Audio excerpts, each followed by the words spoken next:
ఇప్పుడు నీకు కేసీఆర్ తెలుసు, కేసీఆర్ తెలుసు. ఇప్పుడు రేవంత్ రెడ్డి టీవీలల్లా అటు ఇటు చూస్తున్నాం. టీవీలలో అటు ఇటు చూస్తా.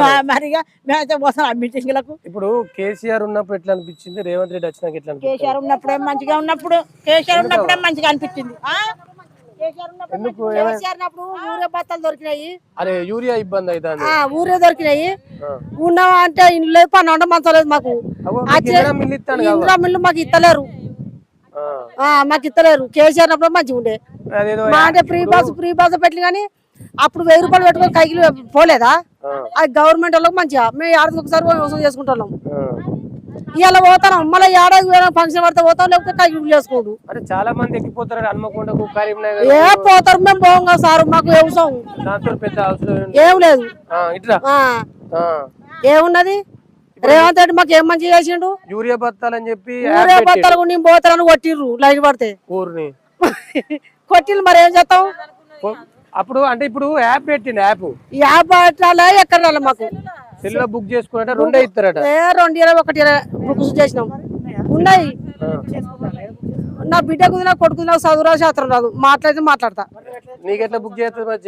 మా వాళ్ళు చెల్తాడే. ఇప్పుడు కేసీఆర్ ఉన్నప్పుడు అటు అయినా చెప్తే తెచ్చేసేది ఇంటికాడ, మంచిగా చేసేది. కేసీఆరే మంచి పనులు చేసిండు. ఆయన తిన్నా మంచిదా, జనానికి మాత్రం మంచిగా చేసిండు. ఈ రేవంత్ రెడ్డి ఏం చేస్తలేడు. మాకు ఉన్నవాటి లేదు, పన్నాన్న మంచలేదయ్యా. ఈ బొమ్మనపల్లి గ్రామానికి మొత్తం మాకు కిరాయి లేదు. మేము గగ్గెట్లో కిరాయి ఉన్నాం. మేము కిరాయి ఉన్నాము. ఇక ఇల్లు లేదే లేదు, మాకేది లేదు. కాదు, ఇప్పుడు రేవంత్ రెడ్డి ఏమంటాడంటే ప్రజాపాలన అంటాడు. ప్రజాపాలన అంటే ప్రజలది, మీ పాలన. ప్రజల దగ్గరకే మేము పాలన చేస్తాం, దీన్ని చర్చించుడు అంటాడు అందరి దగ్గర. కేసీఆర్ ఫామ్ హౌస్ లకి వెళ్ళి ఎందుకు రావాలంటాడు. అట్నా దొంగ రావాలి, సంసార పక్క జరగాలి. అంతేనా? దొంగ ఎప్పుడైనా దొంగ తాళ చేయిస్తేనే మంచిగా ఉంటది. సంసారికి ఎప్పుడు తాళ చేయి దొంగకే ఇయ్యాలి మనం. కోపం అట, పిచ్చి కోపం వస్తుంది. మంచిది కాదు. ఇంకా కాదు, ఇప్పుడు కేసీఆర్ 10 ఏళ్ళు చేసిండు, ఈయన 2.5 సంవత్సరాలు అవుతుంది. 10 ఏళ్ళు కాదు, కేసీఆర్ 10 ఏళ్ళు చేసింది ఒకటే ఉంది, సంవత్సరం చేసింది ఒకటే ఉన్నది. నిజంగా నేను చాలా మందిని అడిగినా, అందరు అట్లే అంటారు. అవును సారు, అంతే కదా సార్. మాకు వ్యవసాయం చేసుకుంటే మంది ఎత్తేనే పంట పడుతుంది. ఇప్పుడు మేము కడుపు తింటేనే మేము పని చేయగలుగుతాం. మందు లేదు పంట ఎట్లా పడుతుంది, రైతులు ఎట్లా బతుకుతారు? గ్యాస్ ఫ్రీ అన్నాడు, 500 బోనస్ అన్నాడు.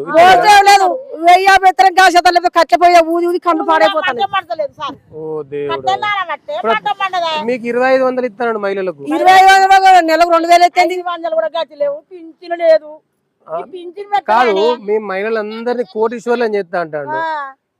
కోటీశ్వర్లు కాదు, బుచ్చాలని చేస్తాడు, మమ్మల్ని లా చేస్తాడు. కానీ నీకు తులం బంగారం ఇస్తాను. నాకు పింఛన్ లేదు సారు. 4 ఏళ్ళైనా భర్త చచ్చిపోయి పింఛన్ లేదు. నాకు ఒక్కతే బిడ్డ, కొడుకులు లేరు, ఏం లేరు సారు. పింఛనే లేదు కానీ తులం బంగారం కడుగు పింఛన్ లేదు లేదా? 2000 అత్తలు ఇంకా తులం బంగారం ఇస్తాడా? మరి ఎట్లా చూడొచ్చు? మాకు ఇల్లే లేదు. అందరి గారికి జనానికి ఇక్కడ సర్పంచ్ గారికి ఆడితే ఉంటాను. ఇక అక్కడి రాత్రలు ఏం చేయాలి? అయ్యో, ఇందిరా మిల్లు నిజంగా పాప. ఇప్పుడు లేని వాళ్ళకి ఇందిరా మిల్లు ఇవ్వాలా? వాస్తవానికి ఇందిరా మిల్లు అడిగితే పైసలు అడుగుతారట. నిజమేనా? మంచి చూస్తే మంచిగా ఉన్న కాలేజ్ చేసే అమ్మాయిలకు కానీ నాకు అక్షరం ముక్క రాదు, కానీ మాకు ఇల్లు లేదు. కాలేజ్ చేసే అమ్మాయిలకి కానీ ఇల్లు లేదు మాకు. అయ్యా, ఈ బస్ ఎటు పోతే ఆ బస్ ఎటు అడిగా కూడా నేను అవతం కాదు, చెప్తే పెద్దరికం కాదు. చెప్పాలా? మాకు రాదు. ఇల్లుతామని ఫోటో దిగిండు. ఇది వరకు తిరిగిన ఆయన రేవంత్ రెడ్డి తరఫున తిరిగిన ఒక మనిషి సుత కనిపించలేడు. ఊరంతా దండం పెడతా నమస్కారం అన్నారు. ఇక గెలిచిన జరుగుతారు, కాలు పట్టుకున్నారు. ఇప్పుడు కేసీఆర్ రావాలి, రేవంత్ రెడ్డి గెలవద్దు, ఆయనకు ఓట్లు వేయద్దు. వేసు మోసం అయిపోయింది.